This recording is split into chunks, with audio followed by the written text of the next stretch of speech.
ನಮಸ್ತೆ ಸ್ನೇಹಿತರೆ, ರಾಯರ ಮತ್ತೊಂದು ಪವಾಡ ಕತೆ ಎಪಿಸೋಡ್ಗೆ ಸ್ವಾಗತ ಸುಸ್ವಾಗತ. ಕತೆನ ಯಾರು ಅರ್ಧಕ್ಕೆ ಕೇಳಬೇಡಿ, ಪೂರ್ತಿಯಾಗಿ ಕೇಳಿಸ್ಕೊಳ್ಳಿ. ಯಾಕಂದರೆ ರಾಯರ ಕತೆನ ಅರ್ಧಕ್ಕೆ ಕೇಳಬಾರ್ದು. ರಾಮನಗರ ಅಂತ ಒಂದು ಊರಿರುತ್ತೆ.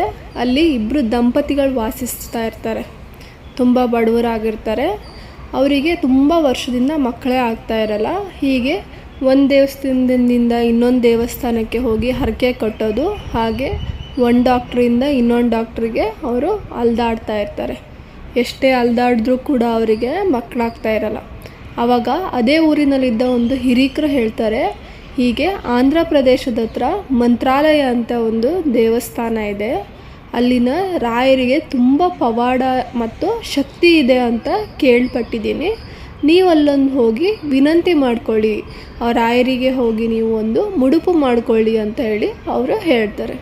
ಹೀಗೆ ಇರುವಾಗ ಆ ದಂಪತಿಗಳು ತಮ್ಮ ಗಂಟು ಮುಟ್ಟೆನೆಲ್ಲ ಕಟ್ಕೊಂಡು ಮಂತ್ರಾಲಯಕ್ಕೆ ಹೋಗ್ತಾರೆ. ಅಲ್ಲಿ ತುಂಬ ದಿನ ರಾಯರಿಗೆ ಸೇವೆ ಮಾಡ್ತಾರೆ, ಪೂಜೆ ಮಾಡ್ತಾರೆ. ಹೀಗೆ ಮಾಡುವಾಗ ಹಾಗೆ ಮಾಡಿ ಬರ್ತಾರೆ ಅವ್ರ ಊರಿಗೆ.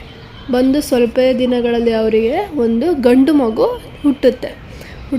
ಹೀಗೆ ಅವ್ರ ಜೀವನ ಸಾಗ್ತಾ ಇರತ್ತೆ. ಹೀಗೆ 8 ವರ್ಷಗಳ ಕಾಲ ಅವ್ರ ಜೀವನ ನಡೀತಾ ಇರತ್ತೆ. ಹುಡುಗ ಏನಿರ್ತಾನೆ, ಆ ಹುಡುಗನಿಗೆ 8 ವರ್ಷ ಇದ್ದಾಗ ಅಚಾನಕ್ಕಾಗಿ ಒಂದಿನ ಆ ಹುಡುಗ ಸತ್ತು ಹೋಗ್ತಾನೆ. ಆದರೆ ಆ ತಾಯಿಗೆ ಮಗನೇ ಎಲ್ಲ ಆಗಿರ್ತಾನೆ. ಯಾಕಂದರೆ ತುಂಬ ವರ್ಷಗಳ ಆದಮೇಲೆ ಒಂದು ಮಗು ಹುಟ್ಟಿರುತ್ತೆ. ಹಾಗಾಗಿ ತುಂಬ ಪ್ರೀತಿಯಿಂದ ಸಾಕಿರ್ತಾಳೆ. ಅವಳಿಗೆ ಆ ದುಃಖನ ತಡ್ಕೊಳಕ್ಕಾಗದೆ ಮತ್ತೆ ಮಂತ್ರಾಲಯಕ್ಕೆ ಬರ್ತಾರೆ. ಬಂದು ನನಗೆ ಅದೇ ಮಗು ಬೇಕು ಅಂತ ಹೇಳಿ ರಾಯರಲ್ಲಿ ಬೇಡ್ಕೊತಾಳೆ, ಕಣ್ಣೀರಿಡ್ತಾಳೆ. ಆವಾಗ ಅಲ್ಲಿರುವ ಜ್ಯೋತಿಷ್ರು ಏನಿರ್ತಾರೆ ಅವ್ರು ಹೇಳ್ತಾರೆ, ನಿಮಗೇನು ಹುಚ್ಚಿಡ್ದಿದ್ಯಾ, ಸತ್ತೋರು ಮತ್ತೆ ಹುಟ್ಟಿ ಬರಲ್ಲ. ಹಾಗಾಗಿ ನಿಮಗೆ ಇನ್ನೊಂದು ಮಗು ಹುಟ್ಬೋದೇ ಹೊರತು ಅದೇ ಮಗು ಹುಟ್ಟಲ್ಲ ಅಂತ ಹೇಳ್ತಾರೆ. ಆದರೂ ಆ ತಾಯಿ ಮತ್ತೆ ರಾಯರಲ್ಲಿ ಭಕ್ತಿಯಿಂದ ಕೇಳ್ಕೊತಾರೆ, ನನಗೆ ಅದೇ ಮಗುನೇ ಬೇಕು ರಾಯರೇ ಅಂತ ಹೇಳಿ ಕೇಳ್ಕೊತಾರೆ. ಹೀಗೆ ರಾಯರಿಗೆ ಸೇವೆ ಮಾಡಿ ಪುನಃ ಆ ದಂಪತಿಗಳು ಊರಿಗೆ ಹೋಗ್ತಾರೆ. ಊರಿಗೆ ಹೋಗಿ ಸ್ವಲ್ಪ ದಿನದಲ್ಲೇ ಮತ್ತೆ ಆ ತಾಯಿಗೆ ಇನ್ನೊಂದು ಗಂಡು ಮಗು ಜನಿಸುತ್ತೆ. ಹೀಗೆ ಸ್ವಲ್ಪ ವರ್ಷಗಳಾಗತ್ತೆ. ಆಗ ಆ ತಾಯಿ ಆ ಮಗುನ ಕರ್ಕೊಂಡು ಮತ್ತೆ ಮಂತ್ರಾಲಯಕ್ಕೆ ಬರ್ತಾರೆ. ಬಂದು ಯಾರಿಗೆ ಅವ್ರಿಗೆ ಹೇಳಿರ್ತಾರಲ್ವ, ಮತ್ತೆ ಆ ಮಗು ಹುಟ್ಟೋಕ್ಕೆ ನಿಮಗೆ ಚಾನ್ಸೇ ಇಲ್ಲ ಅಂತೇಳಿ.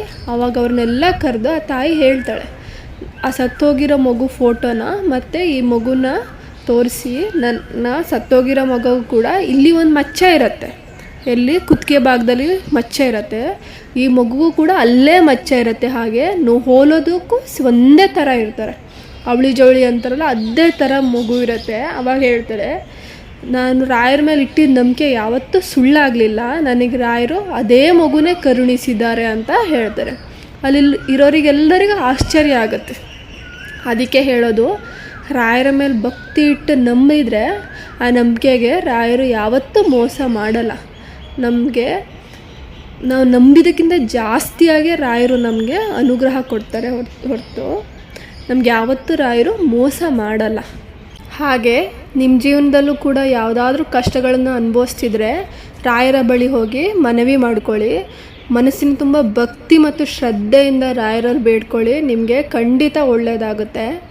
ಹಾಗೂ ಯಾರಿಗಾದ್ರೂ ನಿಮ್ಮ ಜೀವನದಲ್ಲಿ ರಾಯರಿಂದ ಒಳ್ಳೆಯದಾಗಿದ್ದರೆ, ನಿಮ್ಮ ಜೀವನದಲ್ಲೂ ಯಾವುದಾದ್ರೂ ಪವಾಡಗಳಾಗಿದ್ದರೆ ದಯವಿಟ್ಟು ಕಮೆಂಟ್ ಮೂಲಕ ತಿಳಿಸ್ಕೊಳ್ಳಿ. ಬೇರೆಯವರಿಗೂ ಕೂಡ ಅದು ಸಹಾಯವಾಗುತ್ತೆ.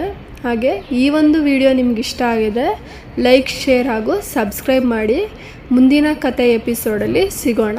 ಧನ್ಯವಾದಗಳು ಸ್ನೇಹಿತರೆ.